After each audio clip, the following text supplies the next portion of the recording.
13 सबसे दुखद तकनीकी विफलताओं में आपका स्वागत है। ऐसे उत्पाद और कंपनियां जो इतनी भयानक थीं कि उन्होंने तुरंत मौत का सामना किया और उन्हें 6 फीट नीचे दफनाने की जरूरत है। आइए उन्हें याद करें। क्या ये सुंदर सेवा नहीं है? और ये सब शुरू होता है GoPro के साथ, जिन्होंने 2024 में रिलीज करने का फैसला किया। हीरो 4K उनका अब तक का सबसे सस्ता एक्शन कैमरा, जिसकी कीमत $199 है, जो कि फ्लैगशिप हीरो 13 ब्लैक की कीमत का आधा है। और यह एक अच्छा विचार था। मैं कहूंगा कि GoPro के मौजूदा उपयोगकर्ताओं में से अधिकांश उत्साही हैं, जो अपनी चरम साहसिक शौकियों में काफी पैसा खर्च करने को तैयार हैं। इसलिए GoPro 4K कंपनी का खुद को आम जनता के लिए किफायती बनाने का तरीका था। आप जानते हैं, वे लोग जो सिर्फ प्रोफेशनल बनना चाहते हैं, एक वॉक पर। समस्या यह है कि इस $199 की कीमत को पाने के लिए उन्हें महत्वपूर्ण विशेषताएं घटानी पड़ी। मुझे लगता है मैंने माइक्रोवेव का उपयोग किया है, जिनके इंटरफेस इससे बेहतर दिखते हैं, और वीडियो तथा स्थिरीकरण गुणवत्ता को बड़े पैमाने पर कम किया। और आजकल आपको उस गुणवत्ता को बहुत कम करने की आवश्यकता नहीं होती, जब तक कि वह सचमुच उस कैमरे से भी खराब ना हो जाए जो हर कोई अपनी जेब में पहले से लेकर चल रहा है। मेरा मतलब है, वास्तव में ईमानदारी से कहूं तो iPhone 16 Pro Max को भूल जाओ।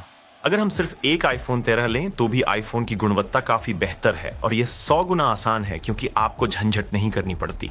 SD card. और इसके अलावा iPhone में अभी भी एक एक्शन मोड है, जो वास्तव में GoPro स्टेबलाइजेशन से बेहतर साबित होता है। इसलिए यह चीज उन लोगों के लिए उपयोगी नहीं है जो सामान्यतः एक्शन कैमरे में रुचि नहीं रखते, और यह उन लोगों के लिए पर्याप्त नहीं है जो पहले से ही एक्शन कैमरे की परवाह करते हैं, जिससे यह मूल रूप से आगमन पर ही मृत। 10 में से 1 तकनीकी विफलता। लेकिन अगर आपको लगता था कि GoPro ने सभी को खुश करने की कोशिश करके बाजार पकड़ लिया है और वास्तव में इस प्रक्रिया में किसी को भी खुश नहीं किया, तो हो सकता है कि आपने सोनिक को भूल गए हों। चूंकि सोनिक 3 आ गया है और हम सभी अब फिल्मों में उसके दिखने के तरीके के आदी हो गए हैं, तो वह पहला ट्रेलर याद दिलाने का अच्छा समय लगता है। ओह माय गॉड, लोग नाराज थे कि यह उनके प्यारे बचपन के हेजहोग दोस्त को इस तरह प्रस्तुत किया जा रहा था। वह अजीब मानव जैसे अनुपात, अजीब से अलग अलग आंखें, दांत।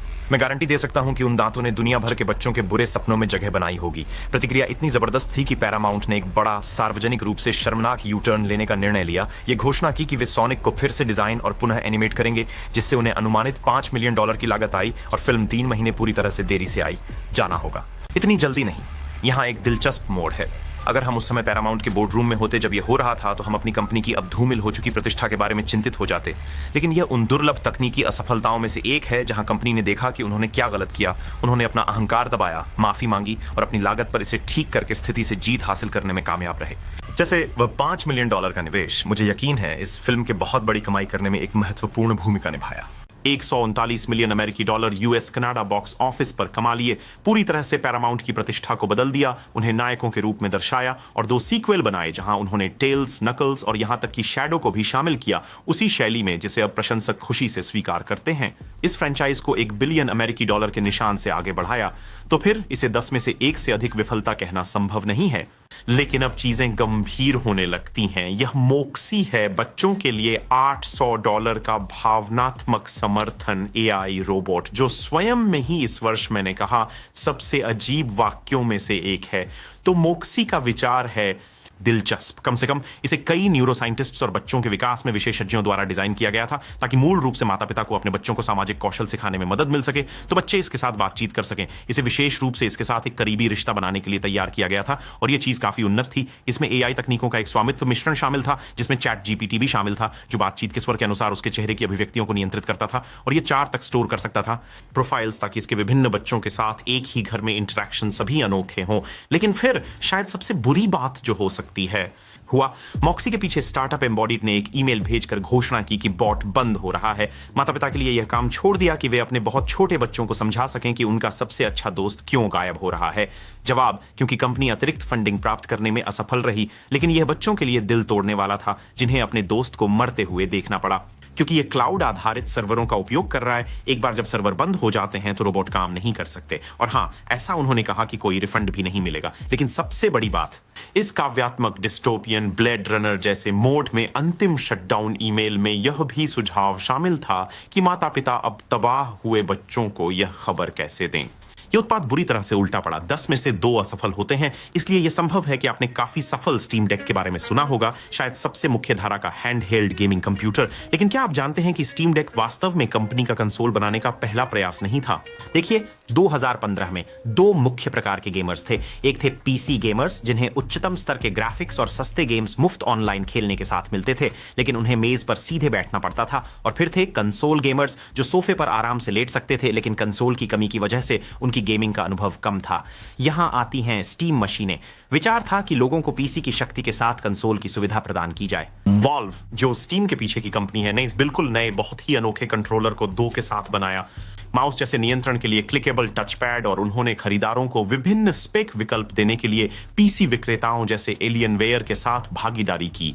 तो इन प्रत्येक स्टीम मशीनों में एक सामान्य पीसी की तरह ही थी, बस विंडोज चलाने की बजाय, क्योंकि विंडोज माउस और कीबोर्ड के लिए डिजाइन किया गया था और आज भी आप नहीं कर सकते सही ढंग से कंट्रोलर के साथ नेविगेट कर सकें। और क्योंकि वॉल्व के सीईओ विशेष रूप से उस समय बाहर आई विंडोज 8 को नापसंद करते थे, इसे पीसी क्षेत्र के लिए एक आपदा बताते हुए ये मशीनें नई स्वयं विकसित लिनक्स आधारित स्टीमओएस पर चलती थीं। समस्या ये थी कि विंडोज के लिए डिजाइन किए गए अधिकांश गेम इन पर वास्तव में नहीं चल सकते थे। केवल लगभग 20% गेम्स के लाइब्रेरी ही स्ट्रीम पर वास्तव में चल सकते थे स्टीम मशीनों पर। और यहां तक कि जो गेम चलते थे वे धीमे चलते थे, क्योंकि उन्हें पहले विंडोज के लिए मुख्य रूप से अनुकूलित किया गया था। और इस सब के ऊपर एक कठोर भाग्य के मोड़ में विंडोज 10 पहले स्टीम मशीनों के वास्तव में शिपिंग शुरू होने के कुछ ही महीने पहले जारी हुआ, जिसने विंडोज 8 के साथ लोगों को हो रही कई समस्याओं को ठीक किया। और यह पहली बार के लिए मुफ्त अपग्रेड था, जिससे स्टीम मशीनें बहुत जल्दी अपनी गति खोने लगीं, पीसी में शांति मिले। इस तथ्य के कारण यह विफलता थोड़ी अधिक सहनशील हो जाती है कि यह नई स्टीम डेक की सफलता के लिए आवश्यक थी, क्योंकि इसने कंपनी को प्रोटॉन नामक एक संगतता लेयर विकसित करने के लिए प्रेरित किया, जो अब विंडोज गेम्स को लिनक्स पर सुचारू रूप से चलाने की अनुमति देती है। जब हम गेमिंग की बात कर रहे हैं तो क्या किसी को याद है जब एलोन मस्क ने जो रोगन के पॉडकास्ट पर दावा किया था कि वह दुनिया के टॉप 20 डियाब्लो 4 खिलाड़ियों में से एक हैं, और फिर जब लोगों ने जांच की तो वह वास्तव में आश्चर्यजनक रूप से लीडेबल पर थे। मेरा मतलब है, अगर मैं अपना दिन एक्स पर इतना समय बिताता जितना मस्क करते हैं, तो मुझे लगता है कि मुझे किसी प्रकार के जन्मजात गेमर कौशल का अर्ध देवता होना पड़ेगा, ताकि मैं उनके जितना व्यस्त करियर बना सकूं और किसी भी गेम में उतना अच्छा हो सकूं, अकेले ही डियाब्लो जैसे समय लेने वाले खेल में। खैर, आगे बढ़ते हैं। इस साल 7 जनवरी को, कुछ महीनों पहले, एलन ने खुद को पाथ ऑफ एग्जाइल 2 खेलते हुए स्ट्रीम किया, जो एक और हैक और स्लैश आरपीजी गेम है और काफी हद तक डियाब्लो जैसा है। और जैसा कि आप उम्मीद करेंगे, गेमर देवता एलन मस्क, उनका किरदार बेहद उन्नत था। उनके पास उन स्ट्रीमर्स से भी बेहतर गियर था जिनका पूरा काम ही यह खेल खेलना था। लेकिन मुझे लगता है कि यह समझ में आता है। सिर्फ कुछ दिन पहले ही उसने ट्वीट किया था कि उसका हार्डकोर कैरेक्टर विश्व में नंबर 59 तक पहुंच गया है। वह इस खेल में वास्तव में इतना अच्छा है कि उसका अकाउंट ऑनलाइन था जबकि वह ट्रंप के उद्घाटन में बैठा था। वह ये कैसे करता है? खैर, आप जानते हैं क्या समझ नहीं आया? खुद गेम का मतलब एलोन को लोग तुरंत ही संदेह में बिल्कुल पागल गया था, लेकिन जब वह लाइव स्ट्रीमिंग कर रहा था तो वह किसी की तरह व्यवहार कर रहा था जो सचमुच पहले कभी खेल नहीं खेला। जैसे उदाहरण के लिए, खेल की सबसे दुर्लभ मुद्राओं में से एक कैओस ओआरबी को पूरी तरह अनदेखा कर रहा है। वह एक आइटम उठाने की कोशिश करता रहता है, बावजूद इसके कि उसकी इन्वेंट्री पूरी है। आपको लगता है कि उसे समझ में नहीं आ रहा कि उसका क्लिक कुछ क्यों नहीं कर रहा है। एलन वस्तु स्तर को आवश्यक स्तर के साथ भ्रमित करता है, जिससे वह यह सोचकर दुख करता है कि उसका अविश्वसनीय रूप से टूटे हुए शीर्ष स्तर का गियर केवल स्तर 62 का है। लेकिन मेरे लिए सबसे पसंदीदा और सबसे शर्मनाक अपराध यह था कि उसने स्ट्रीम पर केवल एक फोल्डर से नक्शों को खेला, जिसमें स्पष्ट रूप से शीर्षक था एलन के नक्शे। जिसका मतलब केवल 2 बातें हो सकता है। एक, कि उसने इस खाते को खेलने के लिए किसी को पैसे दिए हैं और वही लोग उसके लिए कुछ आसान मानचित्र तैयार करके रखते हैं ताकि वह स्ट्रीम पर खेल सके, जबकि दुनिया के सामने डींगे हाँकते हुए यह कह सके कि वह चाहता है कि खेल और कठिन हो। वह वास्तव में ऐसा कर चुका है। या 2, एलन ने वास्तव में अपने मानचित्र फोल्डर का नाम रखा है अपने नाम पर, जो कि वास्तव में और भी बुरा हो सकता है। तो खैर, इंटरनेट ने जल्दी ही इसे समझ लिया और एलोन ने यूट्यूबर निकोरेक्स को डीएम में स्वीकार किया कि वह किसी और से अपना अकाउंट बढ़वा रहे थे, और उन्होंने यह भी पुष्टि की कि वह वही थे जो उन स्ट्रीम्स पर खेल रहे थे। लेकिन हमें यह हिस्सा मिल गया। मेरा मतलब है कि अंततः यह केवल एक वीडियो गेम है, लेकिन इसमें कुछ इतना दुखद है कि यह पूरी तरह से 1000% उसकी अपनी गलती है। जैसे कि यह दुनिया के सबसे मशहूर लोगों में से एक के लिए पूरी तरह से सार्वजनिक आत्मस्वीकृति है। शुक्र है कि हम सब यह सुनिश्चित कर सकते हैं कि कम से कम यही उस सप्ताह में सबसे खराब चीज थी जो उसने की, है ना? क्या तुम्हें ओवरवॉच याद है? ओवरवॉच एक मजेदार हीरो शूटर था। यह इतनी जल्दी सुलभ हो गया था। हर किरदार इतना अनोखा और दिलचस्प था, और जिस दुनिया में वे रहते थे वह इतनी आकर्षक थी कि यहां तक कि जिन लोगों ने पहले कभी शूटर नहीं खेला था वे भी ये गेम खेल रहे थे। मुझे याद है कि हर बार जब वे कैरेक्टर डूमफिस्ट की रिलीज के बारे में संकेत देते थे तो कितना उत्साह होता था। जिस तरह से उन्होंने उसके कैरेक्टर की कहानी को कोर गेम प्ले में समाहित किया था, और यही एक ऐसा स्तर है जो संपूर्ण फैन बेस को सिर्फ एक अभियान मोड की मांग करने पर मजबूर करता था। कुछ ऐसा जिसमें वास्तविक कहानी हो बजाय केवल होने के। ऑनलाइन बार बार रैंडम हीरोज आमने सामने होते हैं, इसलिए कल्पना कीजिए कि जब ब्लिज़कॉन 2019 में ओवरवॉच 2 के ट्रेलर को रिलीज किया गया था तो प्रचार का स्तर कैसा था। एक बिल्कुल नया खेल जिसमें कहानी मोड को मुख्य फोकस में रखा गया था। और फिर जब इसे 2022 में जारी किया गया तो ब्लिजर्ड ने घोषणा की कि वे ओवरवॉच के मूल संस्करण को रिलीज से कुछ दिन पहले बंद कर देंगे। कुछ लोग इसे पसंद नहीं करते थे, ये समझ में आता है, लेकिन अरे मैंने सोचा कि अगर नंबर 2 वैसा ही है जैसा इसे प्रचारित किया जा रहा है। फिर ये सब उस अचानक से शुरू होने वाले क्षण के लिए प्रत्याशा को बढ़ा रहा था। फिर ये लॉन्च हुआ और यह था। शुरुआत में यह एक आपदा थी क्योंकि आप खेल नहीं खेल पाए। लॉन्च के समय DDoS हमला हुआ जो मूल रूप से सर्वरों पर अत्यधिक लोड था, जिसके लिए कंपनी बिल्कुल तैयार नहीं थी। तो अधिकांश खिलाड़ियों के लिए गेम वास्तव में खेलनीय नहीं था। ओवरवॉच 1 से बहुत से लोगों के सामान जैसे स्किन्स, मुद्रा गायब हो गए थे। खाते को दूसरा में मर्ज करने की प्रक्रिया में खेलने के लिए आपको कतार में खड़ा होना पड़ा, जो इस तरह के खेलों में होता है। लेकिन इस मामले में कभी कभी 40,000 लोगों से पीछे। सूची लंबी है और शायद यह सब माफी योग्य होता अगर गेम वास्तव में अच्छा होता, लेकिन यह बस मूल रूप से वही चीज है, सिवाय इसके कि अब लड़ाइयां 5 बनाम 5 हैं बजाय 6 बनाम 6 के। तो अब मेरे पास और भी कम दोस्त हैं। और फिर उसके ऊपर उन्होंने एक भयावह बैटल पास जोड़ दिया था और कॉस्मेटिक्स की कीमतें बढ़ा दी थी, जिसमें एक चार्म भी शामिल था जिसकी कीमत इन गेम असली संस्करण से अधिक थी जो ब्लिजार्ड बेचता है। आप इस तरह की चीजों की कल्पना नहीं कर सकते। उन्होंने नए पात्रों को इतनी मुश्किल से अर्जित करने लायक बना दिया कि आपको उनके लिए मूलतः भुगतान करना पड़ता था, जिससे तुरंत ही असमान खेल का मैदान बन जाता है, जो इस तरह के ऑनलाइन खेल की मुख्य स्थिरकारी ताकत होती है। लोग इतने परेशान थे कि स्टीम पर 90% से अधिक समीक्षाएं नकारात्मक थीं। यह अब तक का सबसे कम रेटिंग वाला स्टीम गेम था और ऐसा लगता है कि इस बिंदु पर ब्लिजार्ड ने बस फैसला किया। आप जानते हैं क्या हमने इसे वैसे भी खराब कर दिया था? आपको वह कैंपेन मोड याद है जिसके बारे में हमने बात की थी? आप जानते हैं मुख्य नई चीज जिसके लिए ओवरवॉच 2 बनाया गया था। हाँ ठीक है, हम इसे अब और नहीं बना रहे हैं और ऐसा लग रहा है कि नए मार्वल राइवल्स गेम ने ताबूत में आखिरी कील ठोक दी है। एक समान गेम जिसने ओवरवॉच के सबक सीखे हैं और अकेले ही खेल की खिलाड़ी संख्या का और 29% चुरा लिया है। ओवरवॉच के लिए चैट में F, लेकिन अब हम जाते हैं उन चीजों को ठीक करने की जो टूटी ही नहीं है से। कुछ भी ठीक नहीं करना, यह है 2022 का बहुत ही मूर्खतापूर्ण स्पॉटिफाई कार चीज। और हाँ, यह उनका असली नाम है। तो आप इनमें से एक को अपनी कार में लगाते हैं, विशेष रूप से एक कार में जिसमें पहले से ब्लूटूथ या मनोरंजन डिस्प्ले नहीं है, और ये आपको स्पॉटिफाई तक पूरी पहुंच देता है, जिसे टच और वॉइस कमांड दोनों के साथ नियंत्रित किया जा सकता है, जो वास्तव में अच्छा लगता है और देखने में भी अच्छा है। मैं आपसे झूठ नहीं बोलूंगा कि यह है एक सेक्सी हार्डवेयर का हिस्सा डैडी चिल। तो मुझे आश्चर्य नहीं है कि 2 मिलियन से अधिक लोगों ने शुरुआती प्रतीक्षा सूची के लिए साइन अप किया। साथ ही यह वास्तव में बस एक शानदार अनुभव है अब। लेकिन फिर इसे लॉन्च किया गया। इसकी कीमत $79.99 थी। इसे खरीदने के लिए आपके पास स्पॉटिफाई प्रीमियम सब्सक्रिप्शन होना जरूरी था। इंटरफेस खराब था और कई लोगों के लिए थोड़ा धीमा था। क्या मतलब है, ये मेरी बात का एक अच्छा उदाहरण लगता है। लाइटें जल रही हैं और कोई घर पर नहीं है, लेकिन मूल रूप से यह पता चला कि कार चीज ने अपने आप संगीत नहीं बजाया। यह सिर्फ आपके फोन पर पहले से मौजूद स्पॉटिफाई ऐप के लिए एक कंट्रोलर है जो पहले से ही आपकी आवाज से नियंत्रित किया जा सकता है। और फिर इसमें यह जोड़ें कि यह केवल उन्हीं लोगों के लिए संभवतः उपयोगी हो सकता है जो पुराने सस्ते वाहनों को चला रहे हैं, जिनमें आपके फोन से संगीत बजाने का अंतर्निर्मित तरीका नहीं है।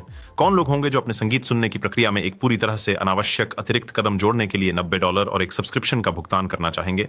तो स्पॉटिफाई ने कीमत घटाकर $49.99 कर दी और फिर कुछ हफ्तों बाद उसे घटाकर $30 कर दिया। वे वास्तव में यहां बस खोद रहे थे, अपने ही कब्र में और गहराई में जाते हुए, क्योंकि आप जानते हैं कि इस समय तकनीक की विफलताएं अच्छी तरह से समझ में आती हैं कि यह और भी खराब हो जाता है। क्योंकि फिर मई 2024 में स्पॉटिफाई ने घोषणा की कि वे साल के अंत तक कार थिंग के लिए समर्थन समाप्त कर देंगे। तो उसका मतलब है कि वे कार नथिंग्स बन जाते हैं। ओह और ओह, कोई रिफंड नहीं, बुरा लगता है, माफ करना नहीं, इसके बारे में रो।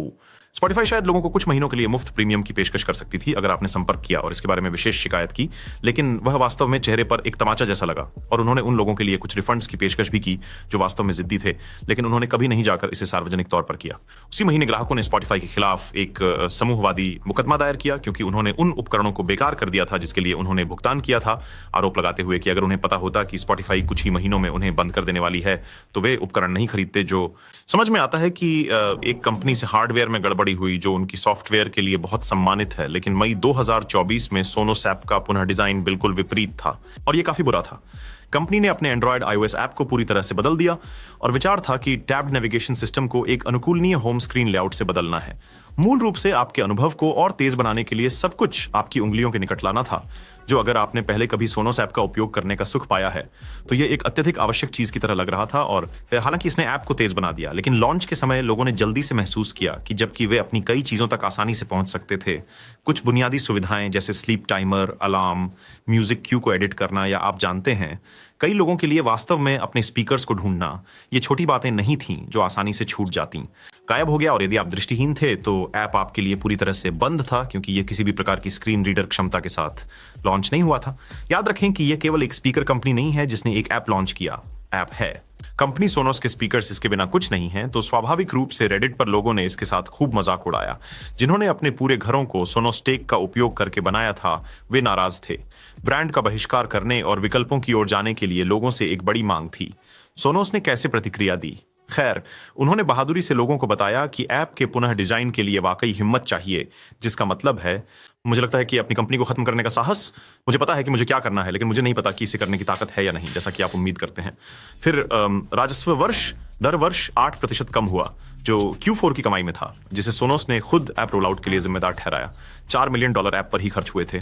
रिकवरी निवेश उनके अगले 2 हार्डवेयर लॉन्च में देरी करनी पड़ी ताकि इस चीज को नियंत्रण में लाया जा सके, और कुल मिलाकर कंपनी को उनकी वैल्यूएशन में $500 मिलियन का नुकसान हुआ।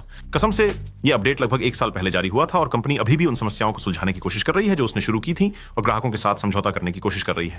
मुझे लगता है कि सोनोस ने वाकई में यूजर्स को यह दिखाने के लिए एक सार्वजनिक ट्रेलो बोर्ड बनाया है कि वे सुधार प्रक्रिया में कहां हैं, स्थिति कितनी खराब होनी चाहिए कि ऐसा हो। उन्होंने लगभग सप्ताहांत में अपनी सपोर्ट लाइंस खोल दी हैं, जैसे कि उन्होंने खुद को निगरानी में रखा, और जनवरी 13 को सीईओ पैट्रिक स्पेंस ने घोषणा की कि वह कंपनी से इस्तीफा देंगे, मुख्यतः इसी वजह से।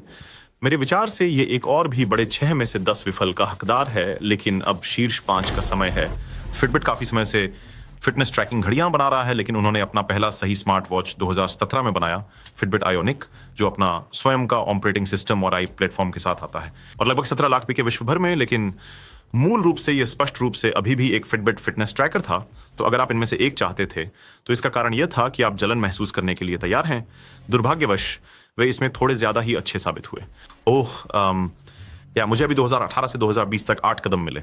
कंपनी को आयोनिक घड़ियों के उपयोग के दौरान गर्म होने की कई शिकायतें मिली जब वे लोगों की कलाई पर थीं, और हम सिर्फ इतना गर्म नहीं कह रहे हैं कि लोगों को उतना गर्म कि वह लोगों की त्वचा को जला रहा था। दूसरी ओर, यहां तक कि कुछ मामलों में 3री डिग्री की जलन हुई। 3री डिग्री की जलन गंभीर होती है, अक्सर सर्जिकल उपचार की आवश्यकता होती है। तो फिटबिट ने क्या किया? उत्पाद को वापस बुला लिया।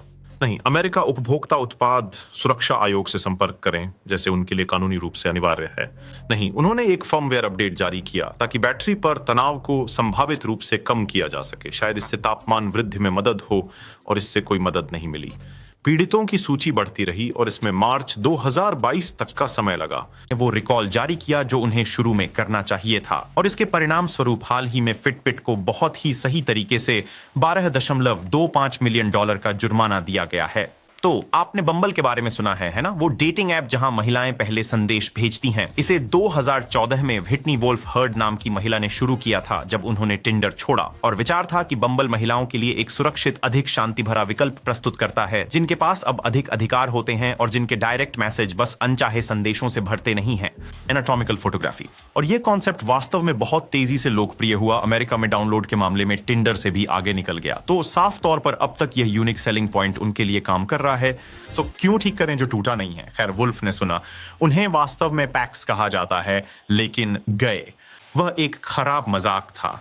जनवरी 2024 में सीईओ के पद से इस्तीफा दिया। उन्हें स्लैक की तब की सीईओ लिडियन जोन्स ने सफल बनाया, और उनके नेतृत्व में अप्रैल में बम्बल ने एक गलती की। उन्होंने एक नया डिजाइन अपनाया जिसमें एक फीचर जोड़ा गया जिससे पुरुष पहले संदेश भेज सकते थे, विशेष रूप से पूर्व लिखित प्रश्नों के उत्तर में। पर फिर भी क्या यह पूरे बिंदु के खिलाफ नहीं है? और इसे मैंने अब तक देखे गए सबसे अजीब मार्केटिंग अभियान में से एक के साथ जोड़ा गया था। विशाल बिलबोर्ड जो महिलाओं से कह रहे थे कि अगर उन्होंने डेटिंग छोड़ दी तो वे नन बन जाएंगी और वे ब्रह्मचारिणी नहीं होनी चाहिए। मुझे लगता है कि इसे सोचने के लिए खास तरह की मानसिकता चाहिए, जिसके बाद निश्चित रूप से बम्बल को सार्वजनिक रूप से माफी मांगनी पड़ी। और इसकी सबसे बुरी बात यह है कि इन बहुत ही स्पष्ट गलतियों से उत्पन्न आत्मविश्वास की कमी ने बम्बल के शेयर मूल्य को सीईओ बदलने के बाद लगभग आधा कर दिया है। इतनी बड़ी कंपनी के लिए यह अब तक इस वीडियो में देखा गया सबसे बड़ा एकल मूल्य ह्रास है। लगभग $700 मिलियन बस उड़ गए, जो शायद यही कारण है कि एक कदम जो काफी हताश लग रहा है, बम्बल ने घोषणा की है कि मार्च में वोल्फ हर्ड फिर से सीईओ के रूप में वापस आएंगी। मैं बम्बल के छत्ते को अभी भी उनकी रानी मधुमक्खी की आवश्यकता होने पर मजाक कर सकता हूं, लेकिन वास्तव में मुझे लगता है कि यह बस सही लोगों को न चुनने का मामला है। गलत फैसले। और अब एक और ऐप जो राजा को अपदस्थ करने की कोशिश कर रहा था, लेकिन संभावित रूप से और भी खराब निष्पादन के साथ। चलो मेटा के थ्रेड्स के बारे में बात करते हैं, ये ऐप बिल्कुल सही समय पर आई। जुलाई 2023 में इसे टेक्स्ट आधारित सोशल मीडिया ट्विटर के प्रतिद्वंद्वी के रूप में लॉन्च किया गया, ठीक उसी समय जब लोगों का ट्विटर में उत्साह सबसे कम था। एलोन मस्क ने अभी प्लेटफॉर्म को अपने दिशा में ले जाना शुरू किया था। दृष्टि क्षमता और लोग बड़े पैमाने पर छंटनी से काफी निराश थे। अब सत्यापन के लिए मासिक भुगतान की आवश्यकता थी। पहले स्थान पर सत्यापन के बिंदु को पूरी तरह से हरा देते हुए साथ ही अत्यधिक कम मॉडरेशन, और इसलिए यह वर्णन करना काफी कठिन है कि यह ऐप कितना अधिक उत्साह। थ्रेड्स सबसे तेजी से बढ़ने वाला ऐप था इतिहास में। इस संख्या के बारे में एक पल के लिए सोचें। पहले 2 दिनों में 70 मिलियन साइन अप। थ्रेड्स अगले बड़े बदलाव के रूप में सुनिश्चित लग रहे थे। हमने यह भी एक वीडियो बनाया कि यह कितना बड़ा मसला होना चाहिए था, लेकिन ऐसा लगता है कि मेटा ने इस ऐप को उस समय जारी नहीं किया जब उन्होंने इसे विशेष रूप से ट्विटर के साथ चल रहे इस पूरे ड्रामा का फायदा उठाने के लिए जारी किया, जो मतलब था कि वे उपयोगकर्ताओं को प्राप्त कर सकते थे, और उन्होंने किया भी, लेकिन उन्हें बनाए नहीं रख सके। ऐप अभी तक पूरा नहीं हुआ था। कोई ट्रेंडिंग टॉपिक नहीं थे जो इस तरह के अधिक समाचार आधारित ऐप के मार्गदर्शक बल होते हैं। कोई हैशटैग नहीं थे जो ट्रेंड्स को फैलने की क्षमता देते। कोई खोज नहीं थी जिससे यह काफी दिशाहीन महसूस होता था। और ट्विटर के इतना समान होने की समस्या यह है कि अगर आप पंछी को नहीं हराते, आप पक्षी से हार चुके हैं। वास्तव में कोई भी नहीं चाहता कि उन्हें एक ही सामग्री को पोस्ट करने के लिए 2 अलग-अलग प्लेटफॉर्मों के बीच झूलना पड़े। आप सिर्फ एक जगह चाहते हैं जहां आप जानते हो कि जिन लोगों तक आप पहुंचना चाहते हैं वे भी वहां हैं।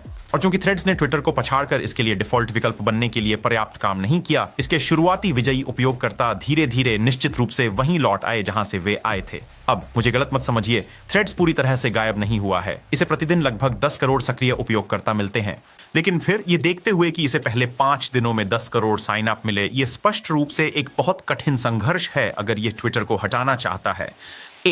10 में से 8 विफल होते हैं। बस विचार करें कि थ्रेड्स की शुरुआत कितनी तीव्र थी, लेकिन अब दूसरे स्थान पर अब तक की सबसे भयानक विफलता वर्टिकल फार्मिंग स्टार्टअप। अब बस इस कंपनी द्वारा किए गए दावों की मात्रा को सुनिए। उन्होंने कहा कि उनके इंडोर वर्टिकल फार्म पारंपरिक कृषि भूमि से प्रति वर्ग फुट पर 100 गुना से अधिक उत्पादक थे, क्योंकि वे फसल की परतों को एक के ऊपर एक रख सकते थे, और साथ ही वे अपनी स्मार्ट फार्मिंग प्रणाली के कारण 95% कम पानी का उपयोग करेंगे, जो सचमुच उनके अपने ऑपरेटिंग सिस्टम बावरी द्वारा संचालित था। विचार बस यह था कि यह एक इतना नियंत्रित और इतना अनुकूलित वातावरण था कि कुछ भी व्यर्थ नहीं जा रहा था। उनका उत्पाद महंगे थे, जैसे कि होल फूड्स में बावरीज स्प्रिंग मिक्स की कीमत $16 थी, जबकि खुद के ब्रांड की तुलना में $6 के अपने ब्रांड की तुलना में। लेकिन उन्हें कीटनाशक मुक्त बेहद स्वादिष्ट के रूप में विज्ञापित किया गया था और लोग स्पष्ट रूप से इसे खरीद रहे थे। यह एक विशाल कंपनी बन गई जिसकी अधिकतम कीमत $2 अरब 3 करोड़ थी। अब बहुत सारा बावरी का सफलता उनके बंद लूप सिंचाई प्रणाली के कारण थी, जिसका मतलब है कि सुविधा में पानी लगातार पुनर्चक्रित और पुनः उपयोग किया जा रहा था, जिसने उन्हें अनुमति दी कि कोशेर खाद्य बाजार में बढ़ा, क्योंकि इसने कीड़ों को बाहर रखा जो कोशेर मानकों को तोड़ देते। हालांकि वह बंद लूप प्रणाली अंततः बन गई। उसी कारण से उनकी गिरावट हुई, क्योंकि जब खेतों पर एक पौधा खाने वाले रोगाणु ने 2023 में हमला किया तो यह जंगल की आग की तरह फैल गया। हर पौधा एक दूसरे के बहुत करीब था, और जब सभी एक ही पानी का उपयोग कर रहे थे तो यह अच्छा था। जब वह पानी साफ हो, यह भी मतलब था कि जैसे ही एक पौधा दूषित होगा, यह हर पौधे में फैल जाएगा। बवरी ने पूरा पैसा लगाया जो वे कर सकते थे पौधों को अलग करने और इस स्थिति से उबरने की कोशिश करने के लिए, लेकिन अंततः वित्तीय दबाव बहुत अधिक था। उन्होंने नवंबर 2024 में अचानक से संचालन बंद कर दिया, इतना अचानक कि उत्पादन ट्रक अब भी सुविधाओं पर आ रहे थे, जबकि सिंचाई प्रणाली को हमेशा के लिए बंद कर दिया गया था। यह अक्सर नहीं होता कि हम कह सकें कि किसी तकनीकी विफलता का कारण यह था कि उत्पाद सचमुच मर गया। 9 में से 9 असफल होते हैं। और खेती के विषय पर आपने शायद इस समय तक हनी के बारे में सुना होगा। इस कंपनी ने लगभग हर बड़े यूट्यूबर को प्रायोजित किया है, जिसमें मैं भी शामिल हूं, जो कि मुझे बहुत लंबे समय तक परेशान करेंगे। आधार सरल था। ये एक ब्राउजर एक्सटेंशन है जो स्वयं को विज्ञापित करता है कि ये आपको देता है लगभग मुफ्त पैसा, क्योंकि ये ऑनलाइन स्टोर में चेकआउट करते समय वेब पर कूपन कोड खोजता है और जो सबसे अच्छा हो उसे लागू करता है। काफी प्रतिभाशाली विचार है, खासकर जब ये कोई कोड नहीं ढूंढ पाता, तब भी आप मूल रूप से सोचो, अच्छा कम से कम मुझे पता है कि यह सबसे सस्ता है जो मैं इसे प्राप्त कर सकता हूं। ऐसी अवधारणा के साथ हनी स्पष्ट रूप से एक सफल रहा। मेरा मतलब है, मैंने इसे लगभग 2 साल तक नियमित रूप से उपयोग किया। इतना ही नहीं, इसे 2020 में पेपाल द्वारा $4 बिलियन में अधिग्रहित कर लिया गया। लेकिन सब कुछ 24 दिसंबर को उलट पुलट हो गया जब यूट्यूबर मेगालॉग ने उनके बारे में एक खुलासा वीडियो बनाया, जिसमें आरोप लगाया गया कि हनी लोगों से पैसा चुराता है। मुझे लगता है कि मुफ्त पैसे की टैगलाइन गलत नहीं थी एक अर्थ में। तो बात यह है, बहुत सारे सामग्री निर्माता अपने राजस्व के लिए सहबद्ध लिंक पर निर्भर करते हैं और इनमें से अधिकांश लिंक उस साइट को बिक्री के कुल मूल्य का एक छोटा हिस्सा देकर काम करते हैं जिसने अंतिम क्लिक प्राप्त किया था, जिससे वह बिक्री हुई। हनी जो कर रहा था वह यह था कि अगर आपने अपने पसंदीदा निर्माता के सहबद्ध लिंक पर उनकी समर्थन करने के लिए क्लिक किया और फिर आपने सबसे ताजा कूपन पाने के लिए चेकआउट पर हनी का उपयोग किया, भले ही हनी ने वास्तव में वह कूपन आपको पाया हो या नहीं, हनी उस निर्माता के सहबद्ध लिंक को अपने हनी सहबद्ध लिंक से बदल रहा था। इस प्रकार रचनाकार के अंतिम बिक्री राशि का हिस्सा चुरा रहे हैं, तो वे वास्तव में इन सभी प्रभावशालियों को उन्हें बढ़ावा देने के लिए भुगतान कर रहे थे जबकि उनकी जेब से पैसे निकाल रहे थे। यह इतना पागलपन है कि यह बना हुआ लगता है और यह किसी तरह से और भी खराब हो जाता है। वे उपभोक्ताओं से भी झूठ बोल रहे हैं। मेगालैब ने पाया कि कई मामलों में हनी निचले दर्जे के कोड प्रदान करता था जब बेहतर कोड ऑनलाइन उपलब्ध थे। और आप सोच सकते हैं कि इसका मतलब है कि हनी उन्हें अच्छी तरह से नहीं ढूंढ पा रहा है, लेकिन नहीं, हम अब जानते हैं कि वे जानबूझकर ऐसा कर रहे हैं क्योंकि एक हनी प्रतिनिधि ने वास्तव में एक पॉडकास्ट पर रिकॉर्ड पर जाकर व्यापारिक कंपनियों के साथ काम करने की बात कही है ताकि उन्हें यह नियंत्रित करने की अधिक क्षमता मिले कि कौन से कूपन कोड ढूंढने हैं। यह आपको वास्तव में ग्राहक की यात्रा को नियंत्रित करने, बदलने और नियंत्रित करने की अनुमति देता है। तो मूल रूप से वे उपभोक्ताओं के लिए खुद को पैसा बचाने के तरीके के रूप में विज्ञापित कर रहे हैं, जबकि व्यवसायों के लिए खुद को उपभोक्ताओं को पैसा बचाने से रोकने के तरीके के रूप में। यह एक बहुत ही गंभीर स्थिति है और उम्मीद के मुताबिक इसका असर बहुत बड़ा हुआ है। मेगालैब का वीडियो 16 मिलियन बार देखा जा चुका है और गिनती जारी है। हनी ने सारी विश्वसनीयता खो दी है और कई यूट्यूबर्स के साथ काम करने का मौका भी खो दिया है, जैसे कि हम इसके पास फिर कभी नहीं जा रहे हैं। और इस सब के ऊपर यूट्यूब के पसंदीदा स्टाइलिश वकील लीगल ईगल ने हनी के खिलाफ एक क्लास एक्शन मुकदमा दायर किया है। एक और चीज जो मैं आपको दिखाना चाहता हूं, तो कुछ हफ्ते पहले मुझे यह मैसेज मिला, हेलो, ये चार्लोट सैंडबैग हैं ब्रुक्सन से, आदि आदि आदि। मैं चार्लोट सैंडबैग को नहीं जानता, इसलिए मैंने इसे खोजा। ऑनलाइन कुछ काफी वैध दिखने वाले प्रोफाइल्स हैं, लेकिन जब आप और नीचे स्क्रॉल करते हैं तो आपको पता चलता है कि यह फोन नंबर आमतौर पर धोखाधड़ी गतिविधियों से जुड़ा है। तो चार्लोट को मेरा नंबर कैसे मिला? खैर, उसे शायद इसे खरीदा है। डेटा ब्रोकरों की एक पूरी इंडस्ट्री है जिनका पूरा कारोबार ऑनलाइन आपके बारे में सभी डेटा इकट्ठा करना है, पता, फोन नंबर, ईमेल, यहां तक कि आपकी रुचियों और आपके धार्मिक विश्वासों जैसी चीजें, और फिर उस डेटा को व्यवसायों को बेचना, जो कि सबसे अच्छे मामले में आपको स्पैम करने के लिए इसका उपयोग करेंगे और सबसे बुरे मामले में इसके इस्तेमाल करेंगे। और यही काम हमारी प्रायोजक इनकॉग्नाई को निपटाने के लिए डिजाइन किया गया है। इनकॉग्नी उन डेटा ब्रोकरों से संपर्क करता है, यह व्यक्तिगत रूप से आपके डेटा को हटाने का अनुरोध करता है और फिर यह सुनिश्चित करने के लिए पूरी प्रक्रिया को संभालता है। तो जब आप साइन अप करते हैं तो आप देखेंगे कि कौन कौन सी कंपनियों के पास आपका डेटा है, उनके लिए यह डेटा रखना कितना खतरनाक है, और फिर इसे हटाने के लिए एक साधारण बटन। और पिछले कुछ वर्षों में मैंने इस चीज से 75 व्यक्तिगत हटाने के अनुरोध किए हैं और इसने हर एक को पूरा कर दिया है। अपना व्यक्तिगत डेटा वापस लें इनकॉग्नाई के साथ, और हमारे पास एक कोड है मिस्टर हुज द बॉस, जो आपको वार्षिक योजना पर 60% की छूट देगा।